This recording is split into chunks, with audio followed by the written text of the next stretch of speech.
అంటే నాకు తెలిసిన ప్రకారము రేవంత్ అన్న ఆ రోజు చాలా గట్టిగా చెప్పాడు ఏది అసెంబ్లీలో ఇది తప్పు ఇట్లా ఇట్లా అని చెప్పి ఓవైసీ గారు అడిగిన దానికి చెప్పినాడు.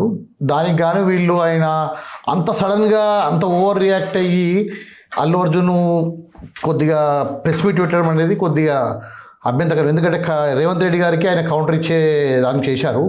సో అక్కడ గవర్నమెంట్ సీరియస్ అయ్యింది, పోలీస్ డిపార్ట్మెంట్ సీరియస్ అయ్యింది అనే ఉద్దేశంతో నెక్స్ట్ డే వీళ్ళు అక్కడ కాంప్రమైజ్కి వెళ్ళారనే తప్ప ఇంకా అక్కడ ఏం లేదు. సో అక్కడికి వెళ్ళి వీళ్ళు సారీ అందరు కలిసి సారీ చెప్పొచ్చారనేదే నాకు అనిపించింది తప్ప అక్కడ వేరే మీటింగ్ అలాంటిది ఇంకేం అనిపించలేదు. అయినా కూడా మీటింగ్ వెళ్తేమండి అదే ఇక 10 మంది ఆ సినీ ఇండస్ట్రీని రూల్ చేసే ఆ 10 మంది వెళ్ళారు తప్ప వేరే వాళ్ళు ఎవరు వెళ్ళారు? వేరే వాళ్ళని ఎవరు తీసుకెళ్లారు? అసలు సినిమా ఇండస్ట్రీలో ఉన్న కష్టాలు ఏంటి? ఇప్పుడు అక్కడ ఎంతోమంది ఆర్టిస్టులకు చాలా ఇబ్బందులు ఉన్నాయి. వాళ్ళ ఇబ్బందుల గురించి ఏం మాట్లాడరు ఇప్పటివరకు కూడా.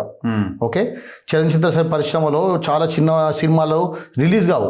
100 సినిమాలు షూట్ అయితే 90 సినిమాలు అసలు బయటికి రాకుండా చేస్తారు. 10 సినిమా మాత్రమే బయటకు వస్తాయి. యూట్యూబ్ లోనో లేకపోతే ఓటీటీలోనో. అసలు 90లో ఇంకా 80 అయితే రావు అసలు. ఏమంటారు రీల్స్ అక్కడ పడి ఉంటాయి.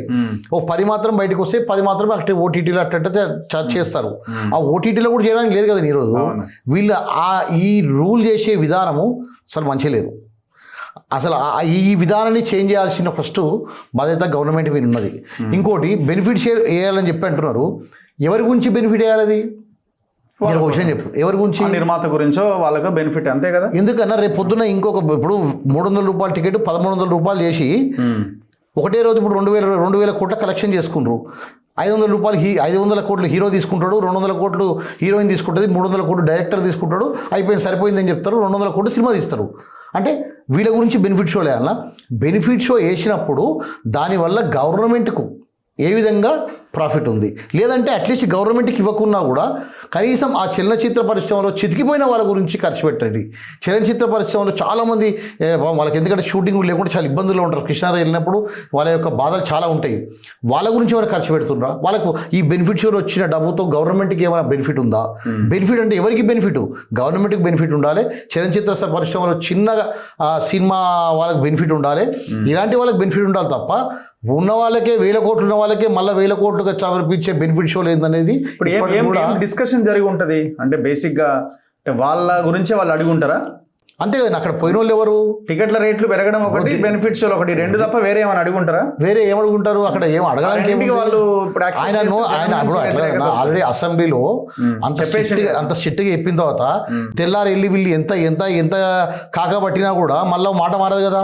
మళ్ళీ మాట మారితే అక్కడ తెలంగాణ సీఎంగా ఉండే వ్యక్తికి ఒక వాల్యూ ఉండదు. కాబట్టి ఆయన అదే దాని మీద స్టిక్ అయి ఉన్నాడు. ఎందుకంటే ఇప్పుడు సంక్రాంతి వస్తుంది కాబట్టి సంక్రాంతికి పెద్ద సినిమాలు రిలీజ్ అవుతాయి. ఇప్పుడు వెంకటేష్ గారితో సినిమా రిలీజ్ ఉంది, రామ్ చరణ్ గారితో సినిమా రిలీజ్ ఉంది. కాబట్టి దానికి కూడా బెనిఫిట్ షోలు ఇవ్వండి. ఇది అయిపోయింది సారీ చెప్పిస్తాము అని ఒక కాంప్రమైజ్ చేసే విధానంలో అండ్ ఈ బెనిఫిట్ షోలకు మళ్ళీ పర్మిషన్ తీసుకోవడంలో వెళ్ళడానికి జరిగిన మీటింగ్ లాగా ఉంది తప్ప వేరే మీటింగ్ లేదు. ఇంతమంది వీళ్ళందరూ ఉన్నారు కదన్న. ఈ బయటకు వచ్చి కూడా ఏం మాట్లాడదు. మాకు పెద్ద ఛాలెంజ్ ఇచ్చిందని చెప్తున్నాడు. ఏం ఛాలెంజ్ ఉంటుందన్న? మీరు చెప్పండి. ఏం ఛాలెంజ్ ఉండదు. ఏం ఛాలెంజ్ అంటే అందరిని నోరు ముప్పించే ఛాలెంజే, అంతే. ఇంకేం లేదు ఛాలెంజ్ ఏంది?